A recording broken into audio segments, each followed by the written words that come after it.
A grande dificuldade do escritório de advocacia é o quê? É o cliente entender que a gente não sabe tudo, a gente não faz tudo, né? A gente depende de uma estrutura, de outros advogados, associados, de sócios. E o que acontece? Eu acabo fazendo mais a parte extrajudicial e eu faço algumas audiências, não faço todas. E no processo dela, o meu sócio que fez, só que imagine, meu sócio é muito mais advogado que eu, inclusive. E aí ela ficou, ai, mas será que ele vai saber fazer e tal? Eu falei, não, se eu não souber, eu dou uma sacolejada nele. Mas ele é muito melhor advogado do que eu, né? Meu negócio é Instagram e TikTok. Quando a gente começou com a ideia de fazer as coisas gravadas, eu falei pra ele, falei assim, cara, faz você, bicho, você é muito mais bonito, eu gordo desse jeito, fica aparecendo no vídeo, né, o cara é magro, tal, tem 6% de percentual de gordura, faz você, esportista, mas não teve jeito. Aí como os boletos quem paga sou eu, falei, então deixa que eu vou fazer, né. Agora minha esperança é que o Edu faça, mas o Edu também tá com preguiça, né, Edu? Hã? Mas agora o Felipe vai fazer, né, Felipe? Vai fazer? O quê? Os vídeos. O Felipe vai vir trabalhar aqui no escritório. Cadeira. Vamos tentar, né? Estamos tentando comprar o passe, né? Dura que os advogados estão caros, viu, cara? Tá mais fácil fazer medicina. Olha, medicina não é. Hã? 13 mil por mês. Vixe, mas tá barato. Só a mensalidade, sem os livros, a comida, o transporte, a moradia.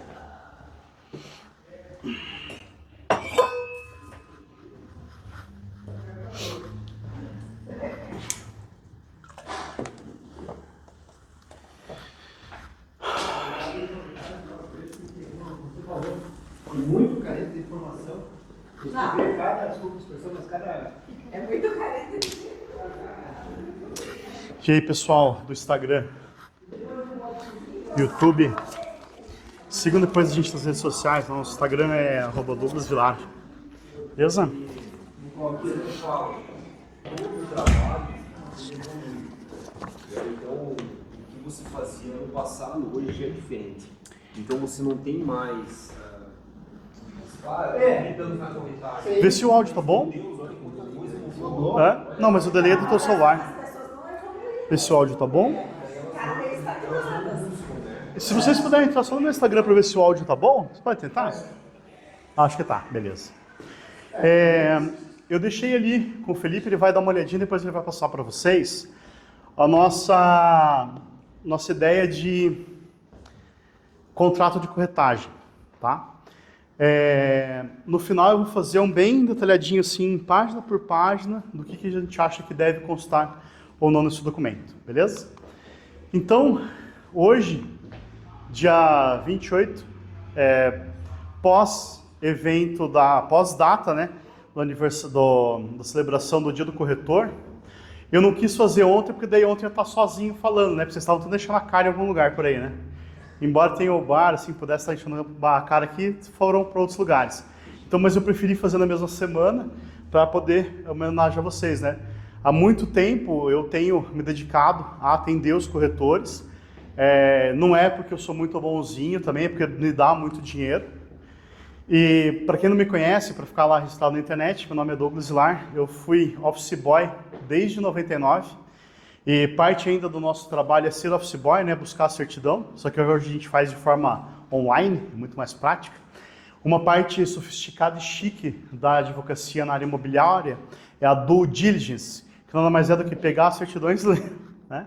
Mas ela consiste, uma parte da due diligence é de fato lá buscar as certidões. Sou sócio fundador do escritório, VSM Advogados, trabalho com direito imobiliário desde lá da época, nunca saí do ramo imobiliário, atuei também e atuo também na área trabalhista e em outras áreas, e o escritório hoje é um escritório que atende todas as áreas do direito, né? Nós somos em 8 advogados, mais de 20 advogados parceiros para coisas esporádicas, e atendemos também o Brasil inteiro, tá?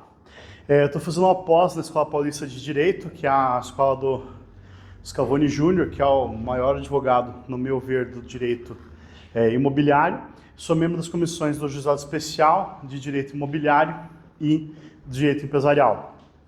Felipe, nosso colega lá da Comissão de Direito Imobiliário, e aí veio hoje aí nos prestigiar. Se eu estiver falando uma coisa errada, pelo amor de Deus, cara, pode corrigir na hora ali para não deixar o pessoal com a informação errada. Beleza? Qual que é a ideia de hoje? Eu tenho feito, ao longo dos últimos 2 anos, pelo menos uma vez por mês, acho que deu até mais na média lá, 2 vezes por mês, algum tipo de evento para o corretor de imóveis para que ele consiga lá ter um argumento melhor para venda, para que ele consiga garantir a comissão imobiliária. E aí, esse evento de hoje, ele é em homenagem ao corretor, então o foco dele vai ser 100% em como a gente vai fazer para ganhar o nosso ganha-pão. Se o corretor não receber, o advogado que advoga para o corretor também não recebe. Então, é uma palestra, né, uma aula totalmente egoísta, né? Então, a ideia é o quê? É que vocês consigam entender qual que é a diferença das atividades que o corretor pode fazer e quando ele vai ou não ter algum tipo de problema, tá? Eu sempre falo isso no final e aí eu resolvi fazer o contrário. Por quê? Porque às vezes a gente fala lá numa palestra de 2 horas, 1h30, a de hoje deve durar umas 8 horas, mas não, brincadeira. Mas a ideia é o quê? Que vocês desmistifiquem as coisas. Então vamos começar falando da prestação de serviço. O que é a prestação de serviço? Tá? A prestação de serviço está associada ao direito do trabalho. Tá? Ela é uma coisa que ela é quase vínculo de emprego. Tanto que no Código Civil ele fala o seguinte, que só há prestação de serviço quando não for fraude à legislação trabalhista. Tá? Então tem alguma coisa a ver a função do corretor de imóveis com prestação de serviço? Não tem nada a ver. Nada. Absolutamente nada. Aí a gente tem que fazer um exercício como se eu estivesse treinando vocês para um processo, tá? Então pense o seguinte, você vai lá e no teu contrato de corretagem escreve contrato de prestação de serviço. Eu, como advogado que vou entrar com o processo, olho lá e falo assim, ó, contrato de prestação de serviço. Eu começo a petição inicial e falo assim, ó, a imobiliária me prestava um serviço, portanto, aplica-se o Código de Defesa do Consumidor, artigo 3º, e por isso eu vou pedir a inversão do ônus da prova, ela vai ser responsável solidária pela obrigação que eu estou pleiteando ali. Digamos o seguinte, foi um desfazimento do negócio, foi uma inexecução da construtora, qualquer coisa ligada à área imobiliária, se você presta um serviço, você responde solidariamente. Se a construtora não entregar o prédio, você responde solidariamente, beleza? É só isso que significa. Queremos fazer prestação de serviço? Não. Então, missão de casa, missão para quem vai ver isso no futuro, pausa o vídeo e dá uma olhada lá no teu contrato. Se tiver, dá um Ctrl F, procura lá, prestação de serviço. Se estiver escrito, corre, foge. Beleza? Agora, eu preciso entender por que não é uma prestação de serviço. Tá? Tá, de onde você tirou isso que não é prestação de serviço? No Código de Defesa do Consumidor, ele tem lá o seu artigo 3º e ele fala o seguinte, ó, que o fornecedor, tá? A gente gosta de brincar que quando o homem tem uma filha mulher, ele deixa de ser consumidor para ser fornecedor, né? Já viu essa piada, né? Piada idiota. Mas enfim, vocês nunca mais vão esquecer. Quem que é o fornecedor? O fornecedor é aquele que desenvolve uma atividade de produção. O corretor produz alguma coisa? Só vídeo para o TikTok, né? É a única produção que a gente faz. Ele faz uma comercialização de produto, o imóvel é dele? Não é dele. O imóvel sempre vai ser de um terceiro. Ou prestação de serviço, tá? Na prestação de serviço, eu fico na dúvida. Por quê? Poxa, eu não sei se eu faço ou não. Eu fico na dúvida, tá? Mas vamos deixar isso aqui no ar. Se eu presto um serviço, então eu vou ser um fornecedor. Se eu sou um fornecedor, aplico o Código de Defesa do Consumidor. Beleza? Todo mundo junto? Se ficar difícil demais, me avisa. Então o fornecedor, nos termos do artigo 18, ele vai responder solidariamente por tudo aquilo que acontecer. Então pense o seguinte, eu fui lá, eu sou a Ford. A Ford foi lá e comercializou uma porcaria de um carro que é um Mustang elétrico. A lojinha de carro, por exemplo, sei lá, Slavieiro, comercializa lá o Mustang elétrico. Ele vai lá e tem um problema na bateria. Custa R$392 mil a bateria do Mustang elétrico. É um carro de 500 mil. Você pode processar tanto a Slavieiro quanto a Ford, como as duas. Por quê? Porque a Slaviero, ela está comercializando um produto, né? Então ela tem uma licença da fábrica para poder para poder vender, comercializar esse veículo, tá? Então ambas respondem solidariamente. Qual que é a relação jurídica de um corretor autônomo, imobiliária, grande imobiliária, mega imobiliária com a construtora? Se não tiver sócio em comum, nenhuma. Por quê? Ora você vai prestar serviço para ele, né? Então você vai lá e fala, estou lá com o contrato prestando serviço com a construtora. Beleza. Ora você vai prestar serviço para o consumidor final, certo ou não? Errado. Por quê? Porque o corretor não faz prestando serviço.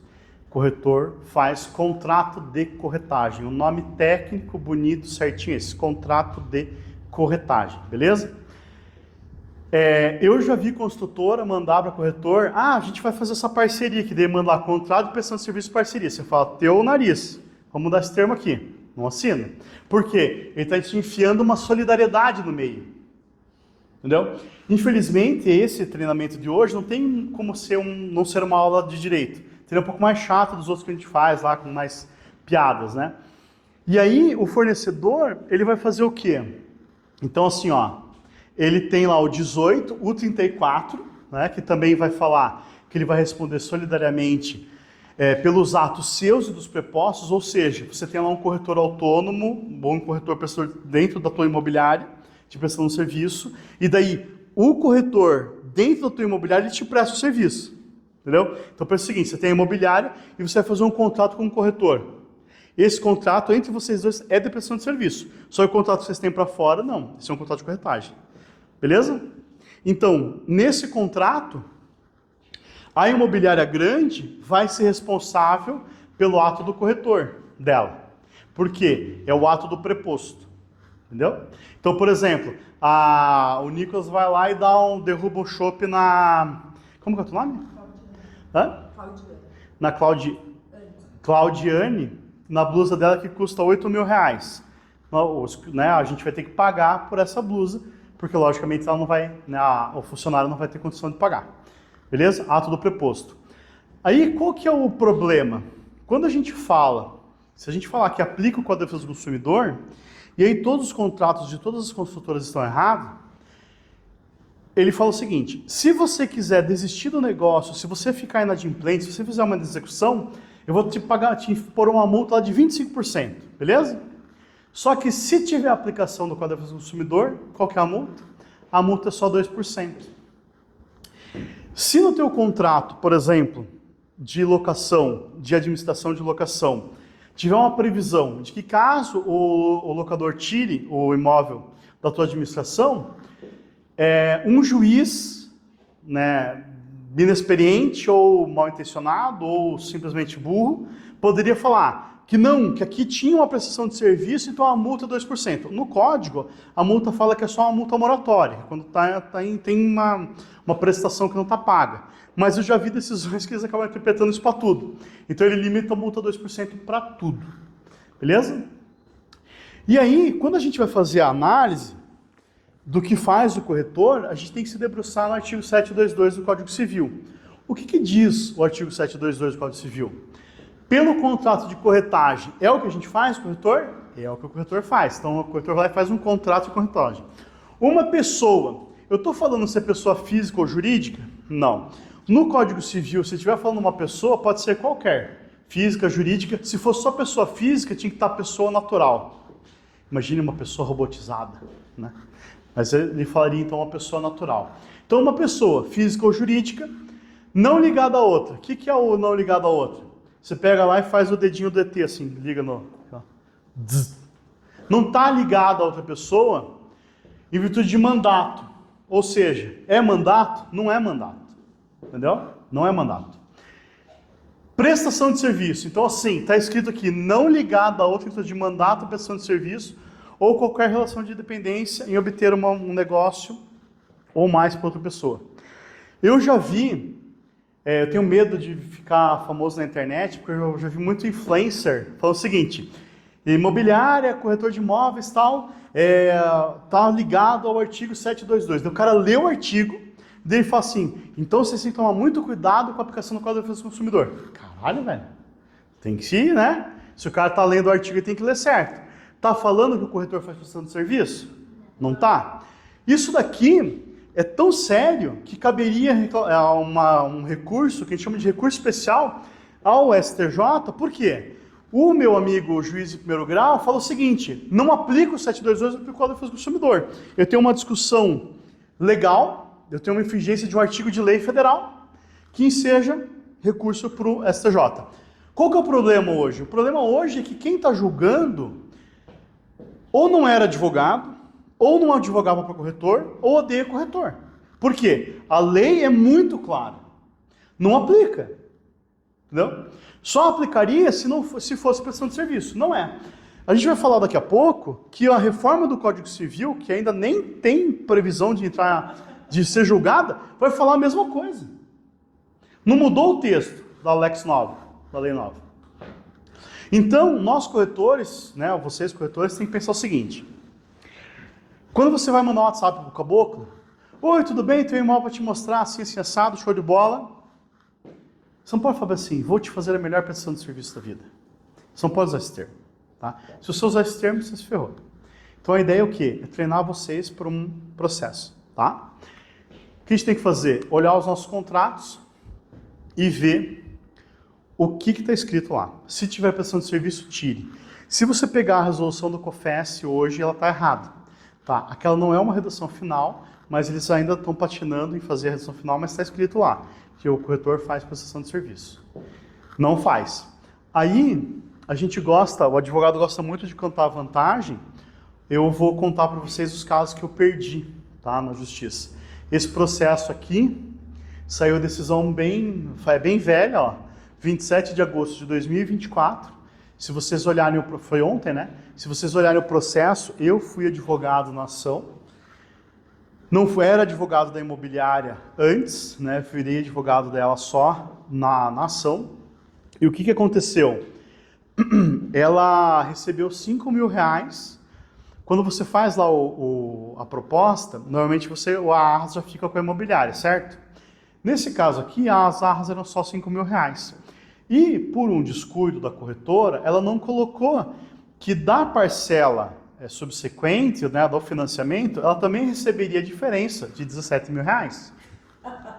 Entendeu? Infelizmente, toda semana eu vejo um caso similar a esse. Tá?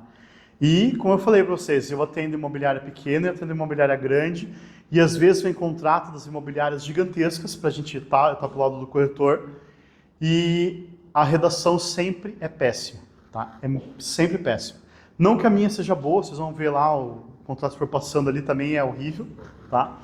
Mas é um problema seríssimo isso, tá? Por quê? O corretor não tem que fazer contrato, o corretor tem que aproximar as partes, sentar, tomar café, almoçar e fazer negócio. Fazer contrato não faz parte do negócio, entendeu? Vocês precisam entender isso. E não precisa fazer contrato comigo, faça com um outro advogado, mas, cara, precisa ser uma pessoa que esteja determinada para fazer isso. Se a imobiliária é grande, eu não quero terceirizar, contrata um advogado lá, ensina ele, paga uma pós para ele e daí faz o cara realizar os contratos, sem ter que fazer o contrato, sair para fazer uma visita, fazer o contrato e ter que sair para tirar foto do imóvel, aquilo que a gente sabe que vocês fazem no dia a dia. Então, olha que legal esse caso aqui. O juiz falou o seguinte, que não tinha prova do valor contratado para a comissão. Se ela não tivesse recebido nada, nem R$1, o juiz teria dado os 22.000. Por quê? Porque o código fala o seguinte, se não há previsão de valor específico para contratação, vai se usar os usos e costumes quando não tiver tabela. A tabela antes falava em 6%, foi tirada. Mas ela não tinha uma autorização de venda com percentual? Ela fez o contrato, ela só esqueceu de colocar o valor. Entendeu? É pior, né? Porque ela tinha o contrato, só estava escrito errado. Então, foi feito um contrato verbal de corretagem, foi feito um contrato expresso da compra e venda. E no contrato, ficou lá que o valor de 5.000 seria destinado para a corretora. E não falou que teria uma complementação depois. Esse processo aqui não foi julgado, eu quis só trazer porque ontem foi a audiência de instrução dele, foi bem legal. Mas olha só o que aconteceu. É uma transação pequena ali, né? O valor da comissão, dá uma olhadinha no valor da remuneração do corretor. 4 cruzeiro, né? O que aconteceu? É um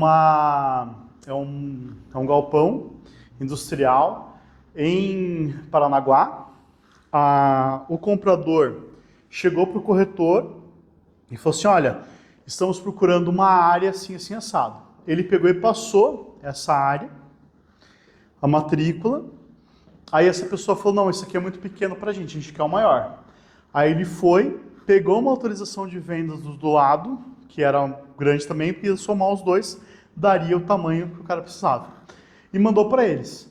Aí o cara não deu nenhuma resposta. Um mês depois saiu uma escritura de compra e venda de 45 milhões, acho, 56 milhões, sei lá. Que daí dá 3.460 ao 6%. Só fazer a regra de 3. Aí o que aconteceu? No processo, um outro corretor recebeu um valor, uma outra pessoa, que não é corretor de imóveis, recebeu 3 milhões e 600 como uma taxa de consultoria. Não sei se vocês sabem, mas quando há parceria, se não tiver previsão diferente, eles vão receber partes iguais. Na lei está escrito partes iguais, não fala metade de cada um. Então, quando há o recebimento da comissão por um corretor e não há pelo outro, e esse outro tem que entrar com processo, ele não vai entrar contra o corretor pedindo metade do que o cara recebeu. Ele vai entrar contra o vendedor, ou contra ambos, né, pedindo que seja pago o valor igual àquele cara recebeu. Tem decisão do TJ de São Paulo nesse sentido. O cara falou o seguinte, eu não posso ser condenado porque eu já paguei para o fulano. Daí o tribunal usou esse artigo e falou assim, então você pagou, foi, então você vai pagar o mesmo para outro cara. Então a parte é igual, né? Você tem que pagar partes iguais. É uma ação que ainda deve demorar mais uma década, ou meia década pelo menos, pelo valor envolvido. Então agora vão ter alegações finais, 15 dias, depois sentença, recursos e talvez nossos filhos recebam. Qual que é uma outra questão que eu acho fundamental? É quando você vai fazer o teu contrato de corretagem, você tem que especificar muito bem o que é que você está vendendo, o que é que você está negociando. Tá? Então, por exemplo, eu vou vender um imóvel na planta, né? Eu tenho que pegar e mandar para o cliente por e-mail um memorial descritivo, tudo que vai conter naquele imóvel, os folders, tudo. A tipagem que vai ser construído, tudo. Por quê? Se lá na frente for entregue algo diferente, o corretor pode ser responsabilizado. Tá? Esse processo aqui, ele é surreal. Tá? A 30 de novembro do ano passado, houve a venda, acho que é 2015 a venda, e aí, imagine lá você no showroom, né?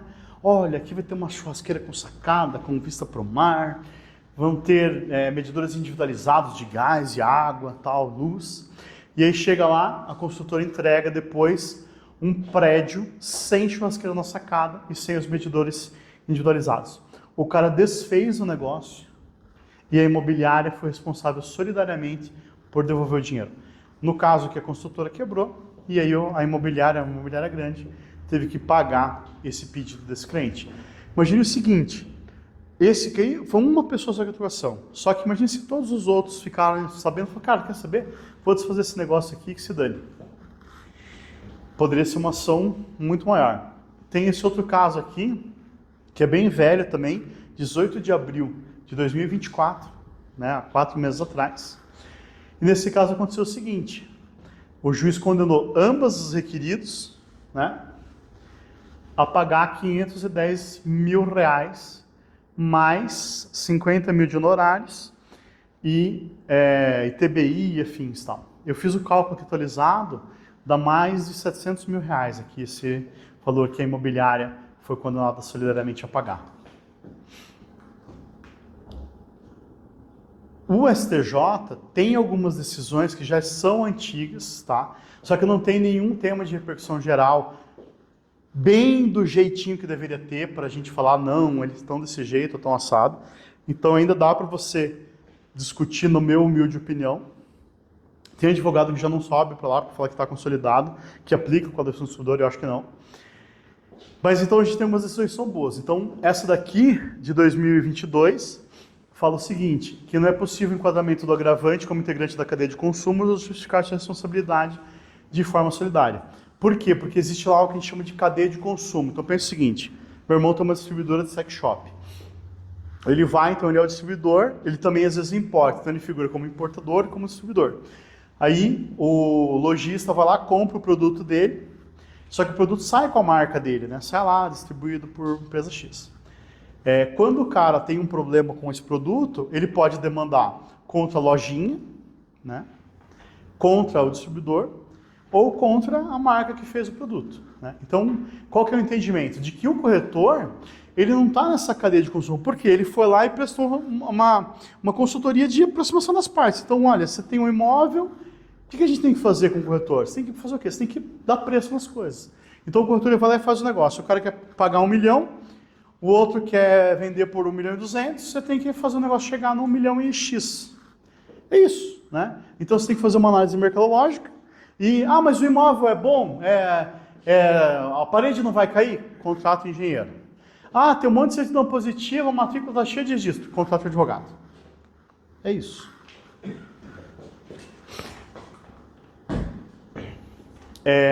E aí esse outro, de 2021, um pouco mais antigo, mas esse fala categoricamente do artigo.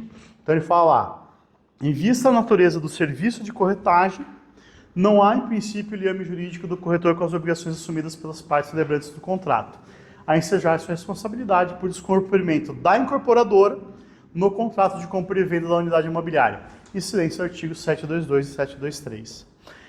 Então, assim, essa loucura dessa apresentação não é só minha, tem alguém ali que concorda, né? Aí, olhando para frente, porque assim, não sei se vocês sabem, mas o Código Civil é que regula as relações interpessoais. Né? Quando não aplica o Código de Defesa do Consumidor, o que envolve lá as relações interpessoais, as obrigações, casamento, sucessões, tudo está regulado no Código Civil. Vai mudar muito, muito. Então, por exemplo, a mulher não vai mais ser herdeira. A mulher vai ser a terceira na linha. Então, pensa o seguinte, você está lá casada, morreu o marido, você vai receber sua ameação. Se não tiver pais nem filhos, você recebe também. Se tiver, você não recebe. Tá? Isso é uma coisa que vai mudar. Vai ter lá o direito do bichinho, então daí você vai poder fazer guarda de cachorro, né? Faz guarda de cachorro, guarda de papagaio, periquito. Então você vai poder guarda, fixar pensão, né? Vai poder fazer isso. E no que interessa pra gente, que é a área dos corretores de imóveis, o que vai acontecer? Isso é muito legal. O 722 permaneceu intacto. Mas eles inseriram um parágrafo único, que não constitui contrato de corretagem ou serviço de mera indicação de bens para aquisição, inclusive no ambiente virtual. Traduzindo para o nosso dia a dia, o que significa isso? Você vai lá no Instagram, o pessoal do Instagram vai simular que é uma venda de um imóvel. Então aqui estamos nessa sala de comercial maravilhosa, veja só que legal, vem aqui nos visitar, estamos no endereço tal, compra essa casa, beleza. Aí a pessoa foi lá e viu esse vídeo teu, você oferecendo um produto, e ele fala assim, mas esse aqui eu não achei muito legal. Eu queria com uma TV maior. Aí você vai lá e fala assim, eu tenho esse. E você manda o outro anúncio. Ele olha e fala assim, poxa, mas eu tenho um cara que conheço esse prédio aqui, eu vou lá e compro esse imóvel direto dele. Hoje, tecnicamente, se você mostrar o imóvel no ambiente virtual, se tiver a prova que você mandou para o cara, que você agendou visita, que você tentou vender para o cara, você consegue receber uma remuneração. No futuro, quando tiver vigente esse demônio aqui, você vai ter que ter um contrato com o cara escrito. Como isso vai ser no futuro, o que a gente poderia fazer hoje nas nossas imobiliárias? É uma provocação que eu faço assim, façam isso hoje, autorização ou contrato de corretagem para o comprador do imóvel, tá? Você pode usar a desculpa da LGPD, tá? Imagina o seguinte, o cara entrou lá, eu tô procurando um imóvel em tal lugar. Puxa, que bacana. Em razão da Lei Geral de Proteção de Dados, para que eu possa te encaminhar por e-mail os dados do imóvel, matrícula, formulários e blá, blá, blá, blá, blá, eu preciso que você preencha um cadastro aqui. Aí você manda um formulário para ele, ele preenche lá nome, RG, CPF, aí você coloca os imóveis que você vai mostrar para ele e fala assim, olha, você só assina para mim aqui então esse documento, porque daí eu vou liberar na portaria, sei lá, você vai inventar uma história. Por quê? Se esse cara não tiver um papel, que vai ser virtual, né, assinado de que você está contratando com ele comissão, você não vai ter direito a receber no futuro, tá? Então, vamos fazer isso agora? Vamos fazer isso agora. Algumas imobiliárias já implementaram e dá certo. Você consegue fazer isso de uma forma muito tecnológica. Então, o cara quer ver o imóvel tal. Você pede para ele o RG, coloca lá num documento que você chama de contrato de corretagem, você coloca assim, ficha de visita também dá o mesmo efeito. E aí você coloca que se o cara comprar aquele imóvel em qualquer momento, a qualquer tempo que se for, você vai receber a comissão. Entendeu? Aí, ó. Mas quem paga a comissão é o vendedor. Não necessariamente. Não necessariamente. E aí tem uma questão tributária gigantesca, que eu não quero entrar no mérito hoje, mas, inclusive no Código Novo, isso vai mudar. Por quê? Quem mostrar, quem te contratar vai pagar. Está no Código Novo. Então, por exemplo, é o seguinte, eu conheço corretoras que não têm imóvel angariado. Elas só procuram, o Instagram delas é para pegar pessoas que querem comprar imóvel. Então ela pega aquela pessoa e ela trabalha para aquela pessoa a busca do imóvel. Ela não tem nenhum imóvel, ela não tem imobiliário aberto, ela pega os imóveis e manda para a pessoa, gostei e tal, eu vou ver. Então, aí ela pode contratar com a pessoa a remuneração, tá? Então isso daí era praxe, não sei o que e tal, mas tá caindo, tá caindo. Eu já fiz vários contratos esse ano. Ano passado acho que eu fiz 2 só. Esse ano eu já fiz mais de 20, que a pessoa falou o seguinte, estou te contratando, eu vou te pagar, por quê? Porque daí o corretor que está recebendo, ele tem uma finca maior para brigar. Então você fala o seguinte, eu quero comprar um imóvel de 1 milhão, aí você vai lá, acha um imóvel de 1.050.000 e fecha por 940. Tá dentro, já está a tua comissão paga por ela, beleza? Ó, o artigo 725 vai falar o seguinte, que salvo a disposição das partes em sentido contrato, ou contrário, em contrato paritário, a obrigação de pagar a comissão de corretagem é daquele que comprovadamente contratou o corretor. Entendeu? Então, assim, não vai significar que se você for vender o imóvel de alguém, você vai receber a comissão, que é bem isso que eu falei. Então, aqui, a legislação que ainda não está vigente, vai prever 99%, quase nunca muda, tá? Vai mudar uma coisa ou outra, só pontual. Vai prever isso. Então, a gente tem que começar a pensar em adequar. Não sei de que forma, tá? Estou aqui só para causar discórdia. Não estou aqui para dar solução, só para dar dúvida. Havendo dúvida sobre quem contratou o corretor, há presunção relativa de ter sido contratada por aquele que ofertou o produto ou serviço. Tá? Então, se o cara chegar e falar para você, vendo o meu imóvel, então ali ele te contratou. Entendeu? E no caso, se for uma parceria, eu tenho um imóvel e eu estou vendendo, e tem um outro corretor, ele pode ganhar a comissão do comprador e eu do vendedor? Pode. Eu acho que é o seguinte, a profissão do corretor, ela deve evoluir, se isso não acontecer no futuro, eu falo assim, que imbecil, ainda bem que ele morreu. Ela deve evoluir para a seguinte situação, vai ser igual ao advogado. Por exemplo, é o seguinte, eu sou advogado de algumas empresas e pessoas físicas e tem coisas que eu não faço, né? Então, sei lá, propriedade intelectual, eu não faço. Mas a empresa paga para que o meu escritório faça. Aí eu vou e eu terceirizo esse serviço. Então, você vai ser o corretor de confiança daquela família, daquela pessoa, e aí vai ter a parceria, E aí vocês vão negociar, porque veja assim, na permuta já acontece muito isso, né? Ah, vamos pagar quanto de como, de que jeito, o cara não abre mão. Então vocês vão fazer esse arranjo. Vocês vão ter que maquinar a sua cabeça para resolver essa questão. Então a gente já tem que estar com isso em mente, né? Então na permuta já é muito claro, já funciona assim. Então no futuro da compra e venda vai acontecer. Só dar uma pincelada do tributário, imagine o seguinte, se você vai vender o teu imóvel e você não recebe o valor integral, por exemplo, o seguinte, você vai estar vendendo a tua casa por 1 milhão, e aí você combinou lá 100 mil de corretagem. Se o corretor recebeu o dinheiro direto do comprador, o seu ganho de capital foi sobre 900 mil, não sobre 1 milhão. Entendeu? Concorda ou não? Você concorda? Não é? O prazo é de 5 anos, que dá pra... Daí olha que legal. O contrato de corretagem hoje tem prazo? Não tem prazo. A gente normalmente coloca lá 90 dias e tal. Na lei nova, se não tiver fixado, vão ser de 5 anos. O que diz o contrato, o Código Civil sobre a prestação de serviço? Que a prestação de serviço não excederá 4 anos. Está lá no Código. Ou seja, é mais uma prova de que não é prestação de serviço, porque aqui o prazo é diferente. Entendeu?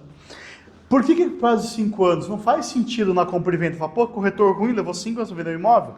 Só que imagina uma locação, que o prazo lá são 30 meses. Então você vai ter um contrato lá de 5 anos. Você vai poder ter pelo menos uma relocação naquele imóvel. Daí faz sentido, né? Faz ou não? Faz. Eles vão sempre se inclinar para a exclusividade, tá?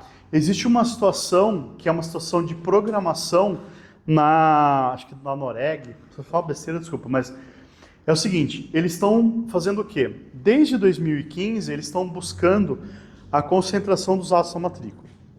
Se não tiver na matrícula, não existe, tá? Lá, desde 2015, tinha o artigo que dava a entender que se você não... que você teria que só tirar a matrícula lá atualizada, se não tivesse nenhum ônus, você podia vender o imóvel. Em 2022, teve uma alteração legislativa que aí eles fixaram assim, não precisa tirar a certidão de feitos ajuizados. Então, certidão da vara civil, vara de família, vara criminal, não precisa. Qual certidão você precisa tirar? Trabalhista, ônus, trabalhista e de execução fiscal. Por quê? Lá no inciso 1º fala que respeitada a lei do artigo da lei de 1985. Nessa lei fala que de execução fiscal você tem que tirar. Então, o que vai acontecer? E aí o COFES está tentando negociar com esse sistema dos cartórios para imputar o contrato de exclusividade no registro de imóveis. Então, faz o seguinte, você vai lá, vai comercializar um imóvel, e aí você vai no cartório lá, precisa fazer escritura. Beleza, você é a Paula? Não, não sou a Paula. Não, é só a Paula que pode vender esse imóvel aqui. Esse imóvel aqui é exclusivo dela. Isso vai, de certa forma, garantir a percepção lá da comissão, e aí por isso também estão falando desse prazo maior, né? Então é uma situação que não está valendo ainda, mas é um estudo que eles estão buscando. Então daí o corretor vai estar garantido a sua remuneração, porque isso vai estar lá, não vai estar verbado na matrícula, mas vai estar internamente no sistema, protegido que aquela pessoa, aquele imóvel só pode ser comercializado por aquele corretor. Bacana. E o proprietário vai continuar podendo vender direto sem corretor? Vai porque eu não posso limitar lá o direito de um terceiro, né? Mas aí ele vai poder, na verdade, usar isso como artifício. Então, mas é que ele não vai dar exclusividade para ninguém, porque o problema hoje é o seguinte, ele dá exclusividade para você e dá para mais 10 pessoas, né? Eu já vi situação que o cara deu exclusividade para 10 pessoas ao mesmo tempo. O cara é maluco, né? Não, mas eu não entendi. Se ele dá exclusividade, ele não pode vender particular. Não, ele pode vender, só que ele vai ter que pagar comissão. Entendi.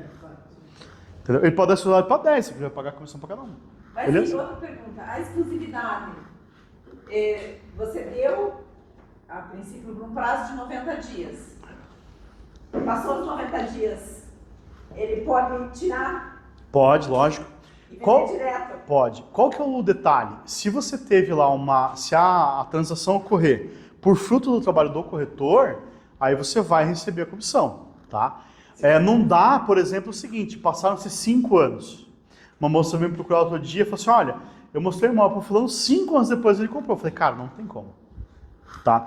Porque pensa a cabeça do judiciário. Eu sempre, primeiro eu meto a boca, depois eu corrijo. Vou corrigir, vou falar bonitinho primeiro, depois eu meto a boca. O juiz é um cara que acorda de manhã para fazer justiça. Ele não quer prejudicar ninguém. Então ele está lá para fazer o melhor. Ele está lá estudando, se matando no teu processo para fazer o melhor. Só que às vezes você não se ajuda. Então, às vezes você vai lá e faz um contrato de prestação de serviço. Ele não tem como eu falar que não aplica o Código de Defesa do Consumidor. Entendeu? Então, o que a gente tem que pensar? A gente tem que municiar o dia a dia para que a gente consiga receber a remuneração. Então pensa o seguinte, você vai lá e manda o link do imóvel. A pessoa não te deu retorno.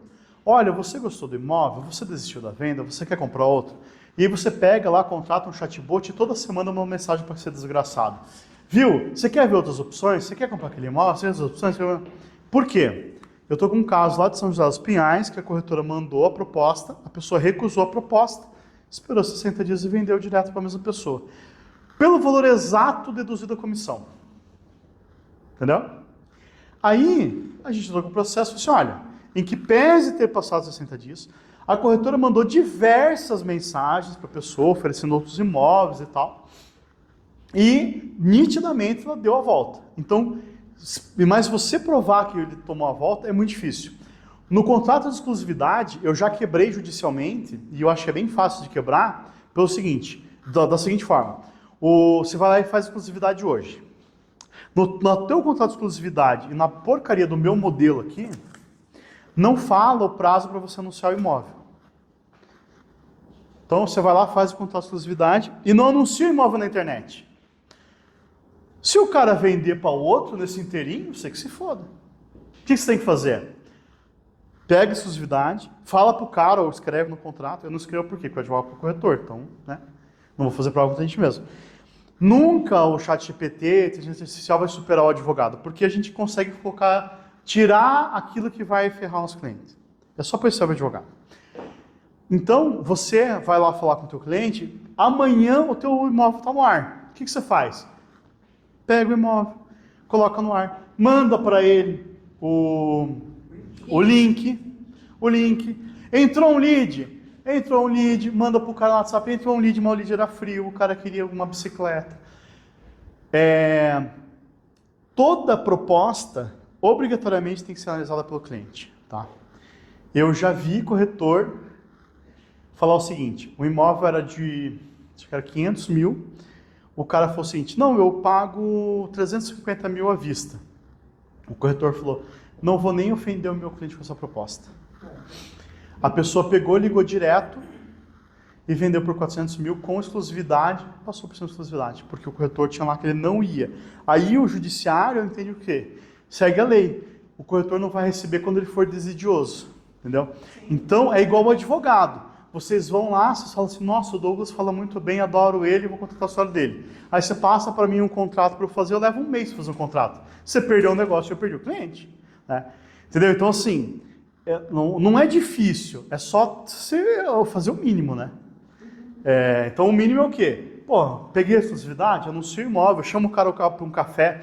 Hoje tem um negócio do ADES lá, que você consegue ver quantos leads entraram, quantas visualizações. Manda para o cara, sugere para ele, se você não quiser investir, olha, você não quer colocar R$1.000 aqui para a gente impulsionar o seu imóvel? Não sei, eu não sou corretor. Se eu fosse corretor, eu não estava perdendo o tempo fazendo palestra. Mas sabe, tipo assim, use a criatividade para pensar em coisas diferentes. Aí, eu vou passar para vocês de A a Z desse contrato que eu fiz, tá? E aí depois eu vou falar só mais um negócio e a gente vai beber. Quem está vendo pelo Instagram não vai beber, né? Mas abre uma cervejinha em casa e tá tudo certo. O que acontece? A gente tem lá na primeira cláusula quem são as partes. Quando a gente fala de locação, quem que pode alugar o imóvel? Quem pode alugar o imóvel? Quem pode ser o locador? Hã? Proprietário? Administrador?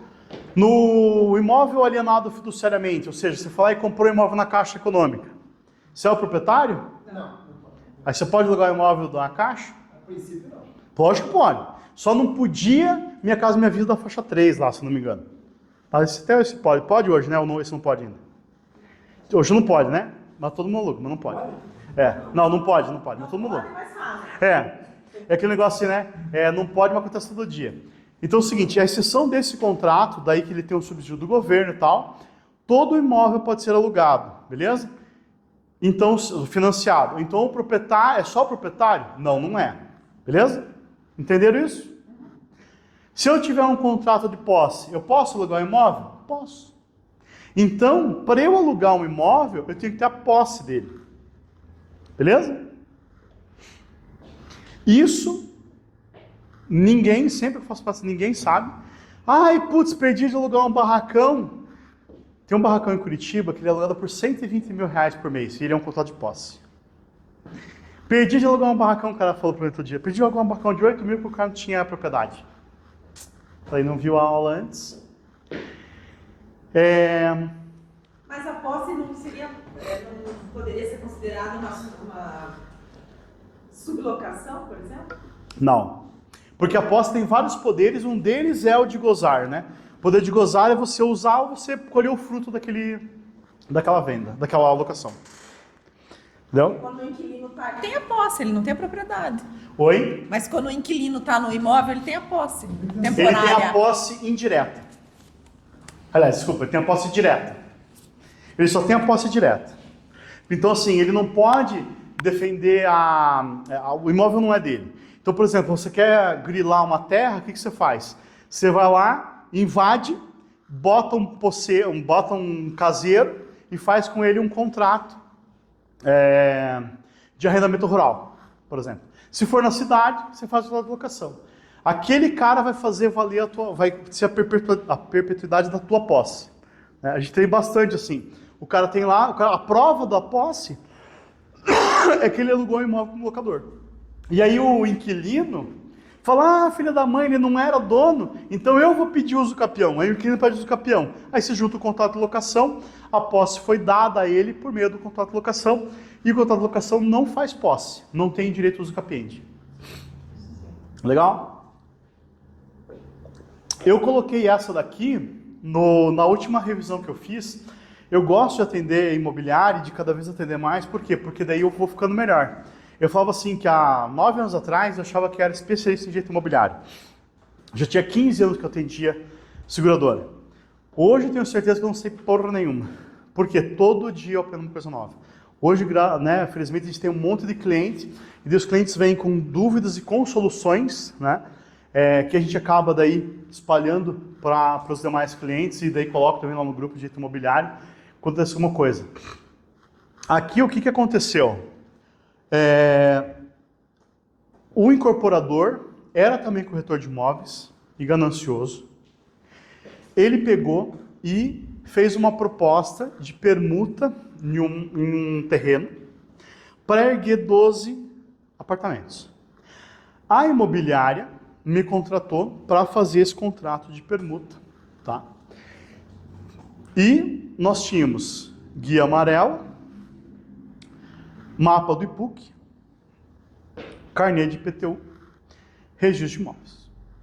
Todos os documentos traziam lá 227 metros quadrados. Todos os documentos. Todos. Porque isso na due diligence a gente pega. Então eu abro lá, IPUC, ou guia amarela, IPTU, e matrícula e vejo se está a mesma metragem. Tá? Sou advogado lá, quando você tem um contrato comigo, a gente faz. Aí, nesse contrato, estava tudo certinho. Quando está tudo certinho, a gente põe ad corpus. Então eu estou vendendo o ad corpus. Lá, naquele contrato, como foi eu que fiz, eu coloquei ad corpus. Beleza? A dimensura a gente usa quando vai vender sítio, porque o sítio nunca dá uma metragem. Beleza?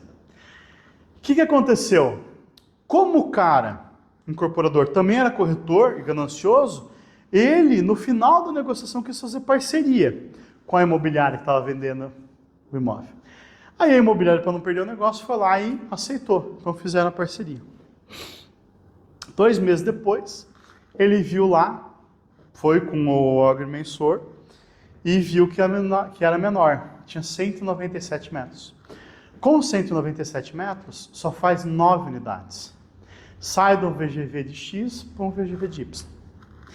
Aí o cara me mandou uma mensagem, falou o seguinte, que ia entrar com um processo para reduzir o preço, porque ele comprou metro quadrado. Aí eu peguei e falei, né, data máxima vênia, você não pode, primeiro porque você não pode se beneficiar da própria torpeza, uma vez que você era o corretor da negociação, você tem responsabilidade sobre a negociação, e a gente fez uma venda ad corpus, então você comprou o troço do jeito que estava, beleza? Mas o ad corpus para terreno também vale? Vale, se você escrever no contrato ad corpus, vale. Entendeu? Se você colocar de mensura, você tem a redução proporcional do preço. Então, digamos que fosse vendido, se fosse 300 metros e lá tinha 200. Você vai ter que abater aquele valor no ad mensura. Aí, então, eu inseri, né, no nosso contrato padrão, que está lá no meu sticker. Então, quando você manda mensagem para mim a primeira vez, você recebe lá um oi, entre aqui no meu sticker. Lá tem um monte de coisa de besteira, mas tem também esses modelos que a gente vai melhorando ele a cada dia.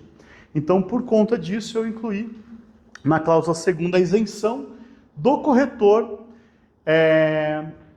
por causa dessa responsabilidade administrativa. Então, é o seguinte, não é a responsabilidade do corretor medir terreno. Senão, o que a gente teria que fazer? Ah, vamos colocar no imobiliário terreno? Vamos. Você pega a terreno, vai lá e mede. Não dá, né? Declaração de solvência, insolvência e ônus. O que acontece? Ah, eu quero vender minha casa. Vou vender minha casa por 1 milhão, estou devendo 50 milhões na praça. Posso vender ou não posso? Não posso? Posso? Se for meu único imóvel, posso vender ou não posso? Se for o único imóvel, pode? Ninguém? Você está devendo mais? Você está devendo? Eu devo 50 milhões, minha casa vale 1 milhão. É o meu único imóvel. Posso vender ou não? Se for o único imóvel, acho que pode. Porque você daí é a residência. Se for o único imóvel, pode, porque daí é o bem de família. Tem uma decisão do STJ que tinha um imóvel que tinha dívida tributária e aí ele estava devendo, eu não lembro o que era, acho que era imposto de renda. E aí ele pegou e fez a venda do imóvel. Entraram lá pedindo nulidade e tal, por fraude de credores e tal. E aí o tribunal falou o seguinte, como era o bem de família, ele pode vender, e o dinheiro, o fruto do bem de família também é sagrado.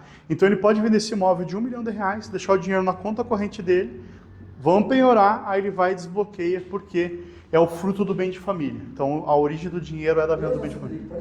Salário? Mesmo, qualquer valor, porque é o bem de família. Os bancos não aceitam. Então, se você for fazer o financiamento imobiliário, o banco não aceita fazer desse jeito. Mas se for uma venda à vista, você consegue fazer e consegue defender. É uma bomba de risco, né? Não é. E aí você ganha muito dinheiro. Porque é o seguinte, você acha um investidor lá, o cara você fala pro cara, você vai gastar tanto com advogado, porque vão tentar anular e tal. O imóvel vale 1 milhão, você vende por 700 mil. O cara ganhou 300 mil. E você ganhou 60. Quando eu vou vender o imóvel, se eu tiver um monte de dívida, ele precisa falar para você. Então ele vai, vende lá, mas aí você vai anunciar no site, por exemplo, que tem uma pendência X, que tem uma questão Y, tá? Eu não coloquei nessa apresentação de hoje, mas eu vou comentar com vocês rapidinho. Quando você faz lá a proposta de compra e venda, coloque se tem interveniente quitante, tá? Coloque porque eu perdi um processo também, que a imobiliária não colocou que tinha financiamento. Isso é feito uma venda financiada no mesmo banco. Para quem é da área sabe que não faz diferença nenhuma, porque o banco vai lá, quita o outro contrato, tá tudo certo.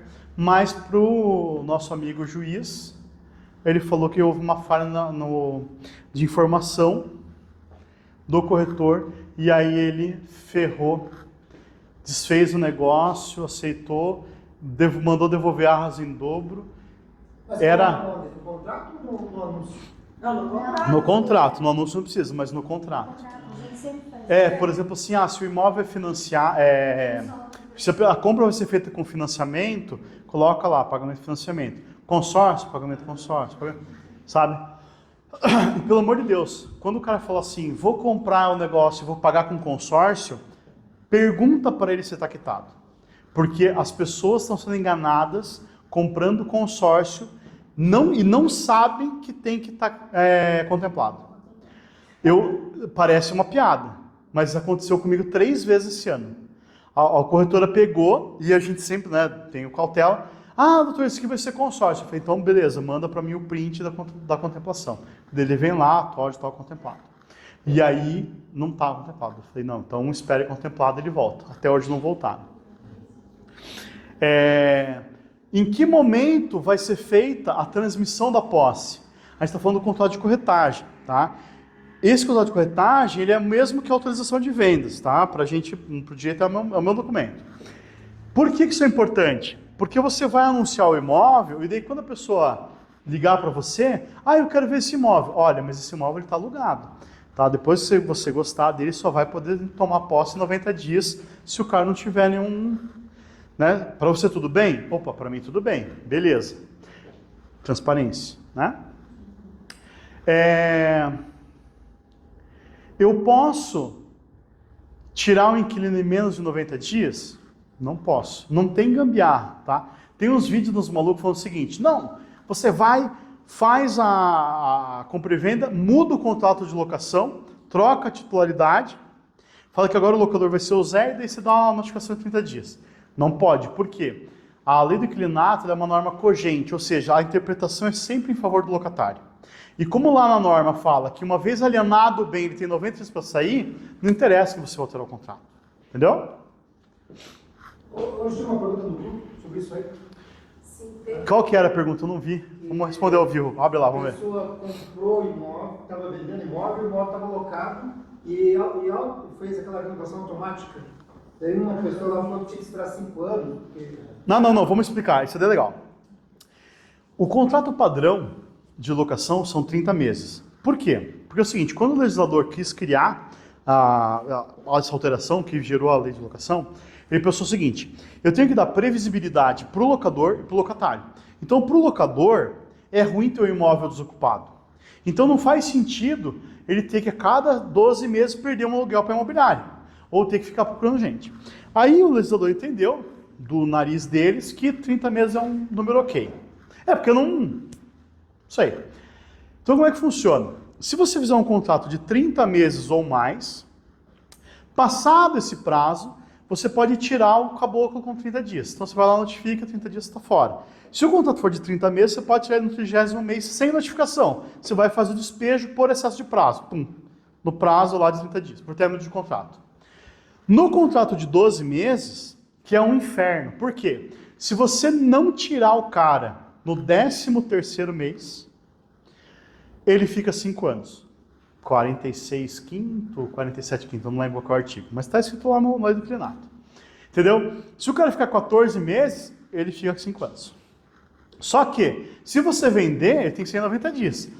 Independente da coisa. Ele só não vai sair se no contrato tiver uma cláusula de vigência, que a gente não usa na locação residencial, só na comercial.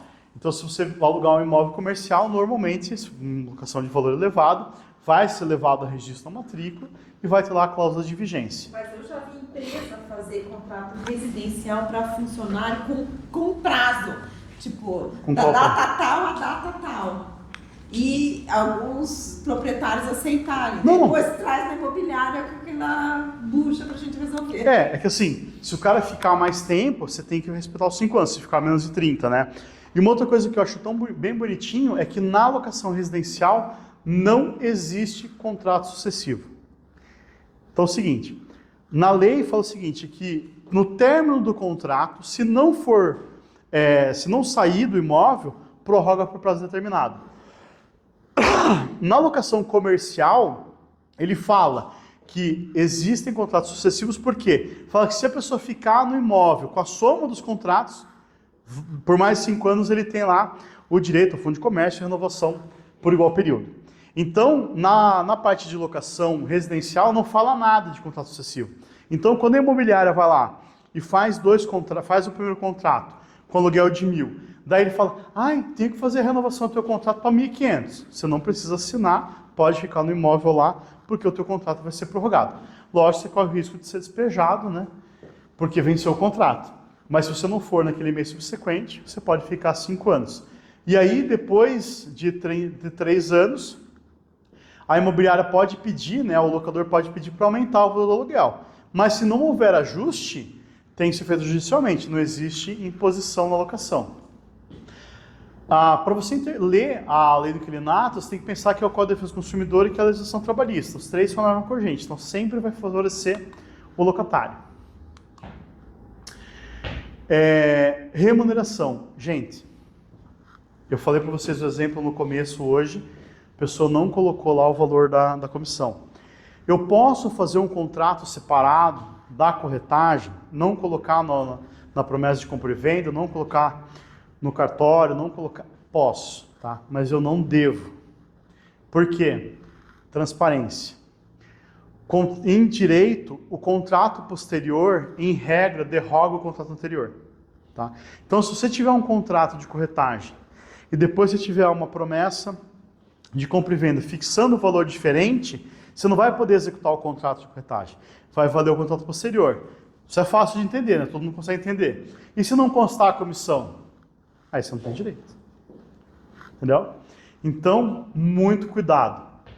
O percentual sempre é 6%, posso cobrar 10%? Pode. Né? É normal, por exemplo, as imobiliárias que têm jurídico próprio, cobrar 10% e resolver a parte burocrática internamente. Então ela vai pagar o advogado dela internamente para ele resolver o inventário e está tudo certo. Tem que fazer uma regularização, por exemplo, de engenharia, qualquer coisa assim, a imobiliária pode fazer um contrato de um valor maior e arcar, por exemplo, com esse custo. Tem muito corretor que também é engenheiro. Exclusividade. Eu tenho clientes imobiliárias que não tem nenhum imóvel com exclusividade. Ela prefere trabalhar sem exclusividade. Por quê? Porque ela está focada em atender o cara que está comprando o imóvel. Né? É nicho. Eu conheço uma corretora também, normalmente ela vem nas apresentações, ela trabalha sozinha e ela vende um imóvel por mês. Então ela falou o seguinte, ela tem uma fila de 3, 4 imóveis, ela pega um imóvel, coloca no Instagram dela e trabalha só aquele imóvel. Vende, coloca no Instagram, ela faz um imóvel por vez. Corretor, dá para você fazer do jeito que você quiser. Tem um monte de formas de trabalhar. Só não pode chamar de prestação de serviço. O resto pode quase tudo. Arras e sinal de negócio. Essa semana eu fiz, até para uma corretora que também participa bastante, um contrato que ela não quis perder, que era um contrato sem arras. A pessoa quis comprar o imóvel, porque ela vai ter uma carta de crédito lá que está contemplado, e ela não iria dar nenhum sinal. Tá? Aí o que a gente fez? A gente, sim, conversa um monte, tenta de qualquer jeito, não teve outra saída. A gente fez esse contrato e daí impôs uma multa de 20%, né, em caso de desistência. Então a gente colocou lá que a pessoa não poderia desistir do negócio. Tá?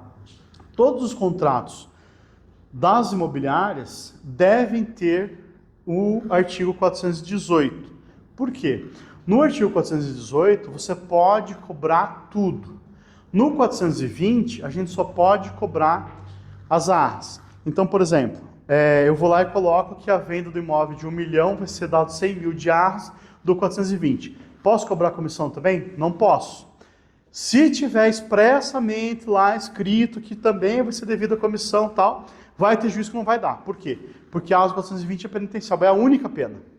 Está escrito na lei. Então, a gente gosta do 418. No 418 vai ter uma execução, as arras vão ser indenização mínima, então você pode pedir arras e mais, uma indenização superveniente, pagamento de honorários de advogado, pagamento do corretor, pagamento de tudo que for necessário. Então, gostamos do 418. Na propostinha ele tem. Desfazimento do negócio.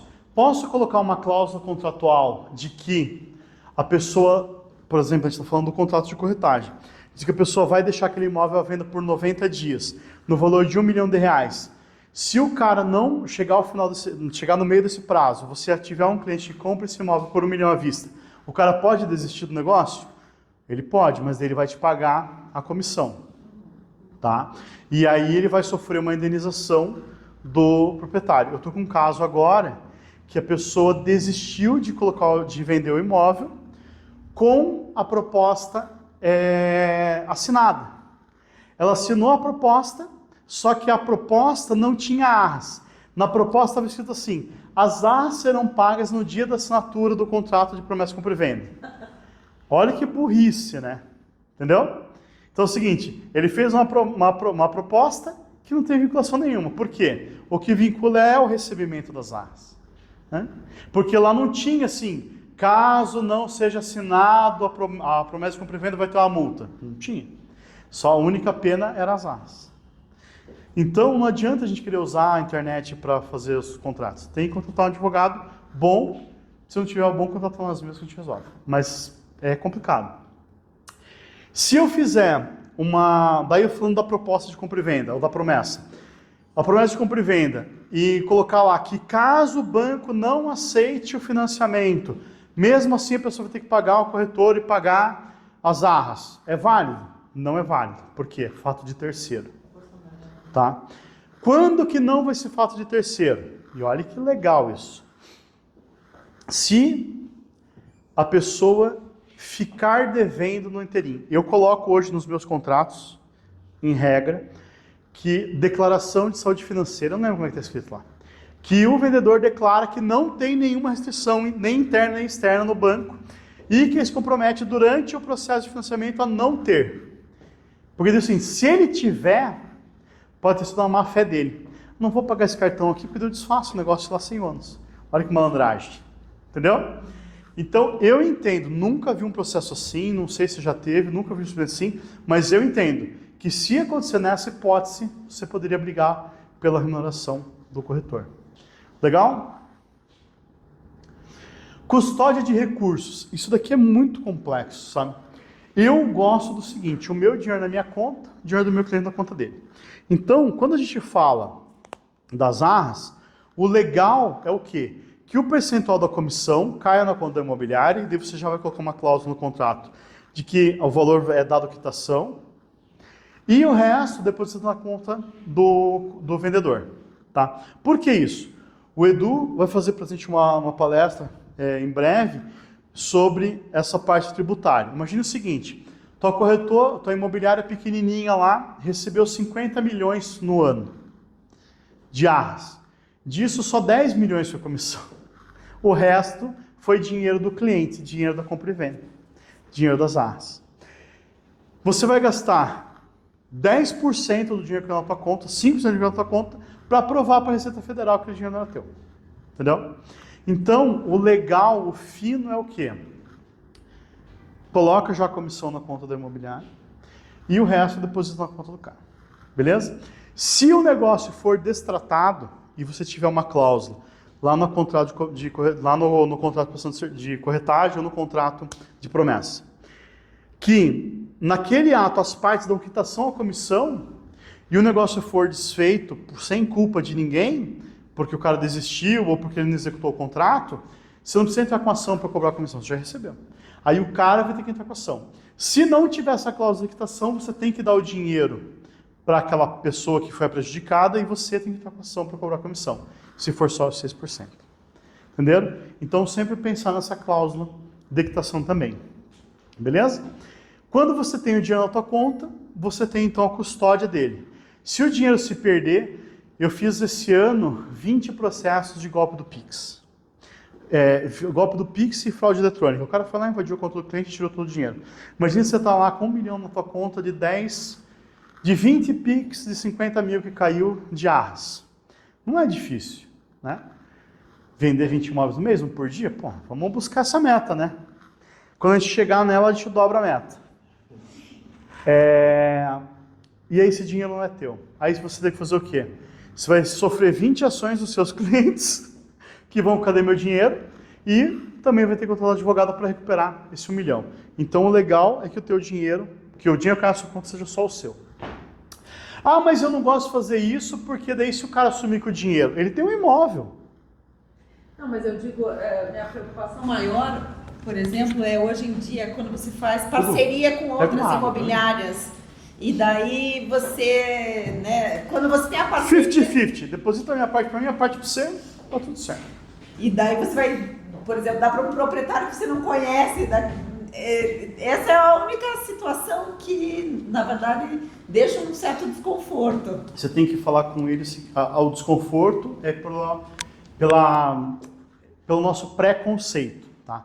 Veja, eu gosto de usar esse exemplo porque, assim, no direito de família, eu só conheço os processos no qual eu fui advogado. Por quê? Porque é segredo de justiça. Então, na área imobiliária, eu consigo ver todos os processos que estão ajuizados no Brasil. É só entrar no processo e ler. Então, eu tenho uma vivência de contrato, hoje, maior do que muitas imobiliárias. Porque eu vejo contrato de um, contrato de outro, contrato de outro. Então, na média, hoje, as imobiliárias estão fazendo assim. Estão pagando, ficando só com o dinheiro dela. E aí, sim, se é parceria, aí... poxa, o cara não confia, daí deixa na conta imobiliária, mas sim, tem que tentar pensar na exceção, sabe? Por quê? Tá muito fácil dar golpe hoje, muito fácil. Então, tem que tomar muito cuidado, sabe? Pro cara passar lá e pegar todo o teu dinheiro, é um tapa. Se houver uma inexecução, o corretor só pode devolver o dinheiro com um distrato, nessa hipótese. Então, se o cara não tiver um distrato, você teria que fazer o quê? Depositar em juízo o valor, porque você, corretor, não sabe se o dinheiro é de A ou de B. Entendeu? Nós estamos brigando aqui, não vai seguir adiante o negócio. Tem que ter um distrato assinado, né? Tem que ter a rescisão daquele contrato, e vai ser estipulado para quem vai o dinheiro. Se não chegar nesse acordo, tem que ser depositado em juízo. Por isso que é bom sempre estar a quitação. Porque ele quitou, usar na tua conta, é teu e acabou. Está acabando. Comunicação. Você pode colocar no contrato que você vai falar com a pessoa só pelo WhatsApp. Não tem problema nenhum. O WhatsApp hoje está sendo usado, inclusive, como meio de citação oficial da justiça. Então, o oficial de justiça pega lá e te manda, esteja intimado. Aí você, ok, já se ferrou. Qual que é o problema? O WhatsApp, ele é um meio de comunicação criptografado ponta a ponta. O que significa isso? Só você e o receptor da mensagem tem esse documento. Se o cara usar isso como prova e você não tiver esse negócio no seu celular, você pode invalidar aquela prova. E o WhatsApp hoje ele pode ser editado, então ele pode manipular aquela informação e você não ter lá uma segurança. Então, o que a gente tem feito em transações mais altas? Pega o WhatsApp, conversa o WhatsApp, manda por e-mail. Eu mando um WhatsApp para o Eduardo, falo assim, Eduardo, amanhã não precisa vir de manhã, porque eu vou desratizar o escritório, sei lá. Daí beleza. Aí eu ligo para ele e falo assim, Eduardo, eu não vou desratizar amanhã porque vai ter uma audiência de instrução no processo de 10 milhões de reais. Aí ele vai, toma as cajibrinas dele, e ele pega, abre o WhatsApp e fala, o Doce falou que não precisei, que vão desratizar o escritório. E não vem para audiência. Entendeu? Mas eu falei para ele por telefone isso. Né? Hoje, felizmente, eu consigo, o celular ele grava todas as suas ligações. Então eu consigo provar que daí eu falei para ele ir, né, para audiência. Então, no negócio imobiliário, a gente tem 3 pontos importantes. Apresentar o imóvel, então é o seguinte, mandei um WhatsApp, me passa o e-mail, vou te fazer o cadastro. Faz o cadastro da pessoa, se eu vender a 6%, faz aquele negócio que eu estava conversando. Manda o link do imóvel por e-mail da pessoa, manda o resumo da conversa. Então a gente hoje falou disso daqui, depois eu te liguei, foi daquilo lá. Manda um resumo, storytelling para ela, lá o resumo que vocês conversaram. Vamos lá no advogado amanhã assinar o contrato. Assinou o contrato, digitaliza ou pega, faz a assinatura digital, já que é melhor ainda. Aí o cliente vem até aqui, a gente faz o contrato, daí manda para assinar pelo celular, para não ter o que assinar e digitalizar. Se cerque de documentos. Por quê? O juiz, para o judiciário, está muito difícil pagar 4 milhões e 200 para o corretor de imóveis. Ele acha que vocês não merecem. Entendeu? Então, pense nessa comunicação e que ela seja eficaz. Coloque no documento como que vocês vão falar. WhatsApp, e-mail, e garanta que o cara recebeu. Você confirmou? Você recebeu? É isso? Como é que está a Europa? Portugal foi validado um contrato, a pessoa falou assim, o imóvel vai vender por tanto, o cara devolveu com joinha. O juiz obrigou as partes a executar o negócio. O cara fez a proposta, o outro fez um joinha. Então o joinha foi o aceite na negociação. No Brasil ainda a gente não tem isso, mas em breve. LGPD. Quem aqui já tem LGPD implantado na imobiliária? Não? Sabe aquele negócio da... Como é que é? Da Herbalife? Pergunte-me como, né? Se você não tem ainda, você deve implementar, porque a multa é de 54 milhões dependendo da sua empresa. Então, a parte lá de 2 mil vai até 54 milhões. Beleza? O Boticário, se eu não me engano, gastou 8 milhões de reais. Se não me engano, se foi 8 ou se foi 80 para a LGPD deles. É muito sério, muito importante. Tem que ter. A gente faz isso aqui, é bem trabalhoso, assim, quase 6 meses de implantação, mas é o futuro, tá? Logo, logo eles vão começar, já tem algumas empresas que já foram autuadas, principalmente quando é maior, né? Quando você tem uma transmissão lá de, sei lá, você tem uma imobiliária que vende 10 imóveis por mês, é obrigatório. Ou tem uma carteira de locação de 50 imóveis, é obrigatório, não tem jeito. Aqui eu tenho, para quem quiser escanear o QR Code, que é que é o meu cartão de visita, né? Lá eu tenho todos os modelos que eu vou editando, lá vou disponibilizando para vocês. E aí eu fiz um resumo de tudo aquilo que eu falei. Então a gente começa pelas partes, o objeto.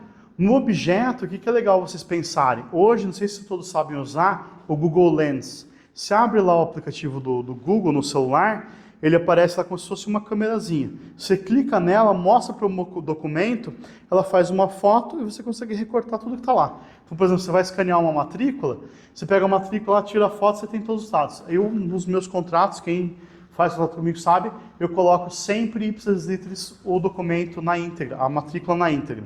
A primeira parte, né, do objeto lá. Então a gente coloca ela na íntegra. Por quê?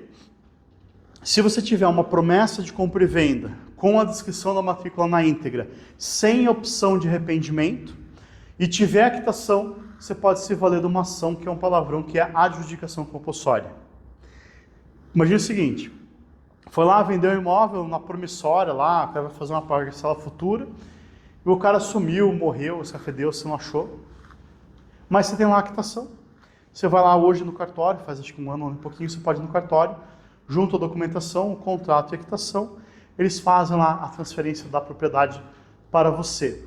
Por isso que a promessa de compra e venda é um documento válido no Brasil. O particular, né, que é aquilo que o advogado faz. Porque você pode se valer da adjudicação compulsória. Se não, não teria valor nenhum. Né? Seria obrigatório fazer escritura pública.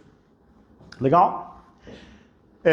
Se você tiver o documento assinado por 2 testemunhas, esse contrato, você pode entrar com uma ação de execução, por exemplo, o seguinte, você vai lá e fala para o cara, você junta lá a matrícula do imóvel, a notificação de que o cara não te pagou a comissão, e o contrato, você pode executar, entrar com uma ação de execução para cobrar a comissão, não precisa entrar com uma ação de conhecimento.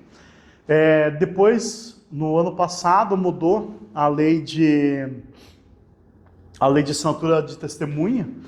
Já tinha lá o entendimento do STJ de que não precisava das testemunhas assinarem o contrato e tal, mas agora está consolidado, está no código de processo, né?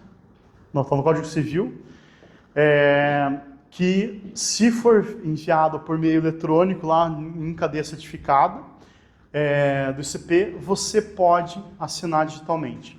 Então daí não precisa mais de testemunha, a gente manda já os contratos sem assinatura de testemunha e tem validade. Compra e venda também, é a mesma coisa. Compra e venda ou locação. Então não precisa testemunha se o contrato for... Não precisa testemunha mais. Digital. Se for digital, não precisa. Só que assim, se for Gov, daí precisa. Se você assinar com o Gov, daí precisa, porque no Gov você não tem a cadeia de custódia do documento. Se for CertSign, esses outros aí vale. Só para o juiz de São José dos Pinhais que não vale. Eu estou com um cliente lá que eu não consigo, a procuração ele não aceita a procuração de jeito nenhum. Ele não está aceitando de jeito nenhum, não sei como é que eu vou fazer. Vou pedir para ele assinar. Manda assinar, não é notariado, nem meu bem. Não, acho que nem assim não ia querer. Né? Não, acho que ele não concorda com nada. Deixa eu só falar das certidões. Aí lembra que eu falei para vocês, as certidões é o artigo 54, parágrafo 2º, inciso 1º e 2º da Lei 13.097, que é a lei do registro público, né? Que fala que não precisa mais das certidões de feitos ajuizados. Beleza? O nosso tema era basicamente esse, espero que vocês tenham gostado. A gente excedeu em um pouquinho mais de 15 minutos do horário previsto. E se puderem seguir nossas redes sociais, essa é do escritório e tem a minha também, que é o @DouglasVilar, beleza? Quem tem alguma dúvida? Certeza? Eu tenho uma dúvida. Quando você usa o ad corpus ou ad mensuram, um substitui o outro, porque o ad corpus, por exemplo, a gente usa muito nos imóveis usados, apartamentos antigos, que pode ter algum problema que não seja visível. Mas o ad mensuram parece mais para terreno. Ou você pode usar os dois ou você escolhe um? Não, você não pode usar os dois. Você tem que usar um ou outro. O ad corpus é o quê? Eu estou comprando aquela matrícula. Eu estou comprando aquele corpo. Então, por exemplo, é o seguinte, estou comprando essa cadeira aqui. Essa cadeira aqui é de couro, corino, napa, de resto humano, do que ela é? Não interessa. É ad corpus, é isso aqui. Agora, eu estou comprando uma cadeira ad mensuram que tem 8 níveis de posição. Se ela tivesse só 5, você pode pedir uma redução no preço porque ela não tem aquela quantidade que foi vendida. Quando a gente fala do direito imobiliário, é metro quadrado. Então, por exemplo, se eu vou comprar um imóvel na planta, na construção civil, 1%, se eu não me engano, não é indenizável. Mas, por exemplo, você compra lá um OAS da GT Build de 385 metros quadrados. O cara vai e entrega um de 150. Você tem um prejuízo. Então, a gente sempre coloca o ad corpus, né? Por quê? O ad mensuram você dá margem para essa discussão. Se você for vender um terreno, uma área rural, normalmente se coloca ad mensuram. Por quê? Porque você está comprando metro quadrado de terra mesmo. Agora, eu estou comprando um apartamento, não faz sentido o seu ad mensuram, porque você não vai pagar 12 mil para um perito ir lá e medir o apartamento. Entendeu? Então isso não tem nada a ver com o que está dentro e com o vício oculto. Não tem nada a ver com isso. É só o objeto. Eu estou comprando esse apartamento inteiro, eu estou comprando um metro quadrado do apartamento. Por isso que a gente fala que é uma besteira o corretor vender o imóvel por metro quadrado. Você fala assim, o metro quadrado no Água Verde está 18 mil reais. Vai no Cristina aqui, vale 4 mil metros quadrados. Porque o prédio tem 50 anos, faz 30 que ninguém limpa. Entendeu? Então não faz sentido o metro quadrado. É aquele bem lá, ó. É o imóvel da Plaenge, entendeu? Da MRV, da Lix. É o padrão que você está vendendo. Então, só faz sentido se você fosse fazer essa venda por ad corpus ad mensuram. Ficou mais claro? Sim. Show? Pessoal do Instagram, valeu? Pessoal do YouTube, valeu? Agora a gente vai beber. Uhul! Vamos fazer deixa eu fazer um vídeo de vocês aqui. Aê! Engraçadinho, né? Eu achei o ad corpus também.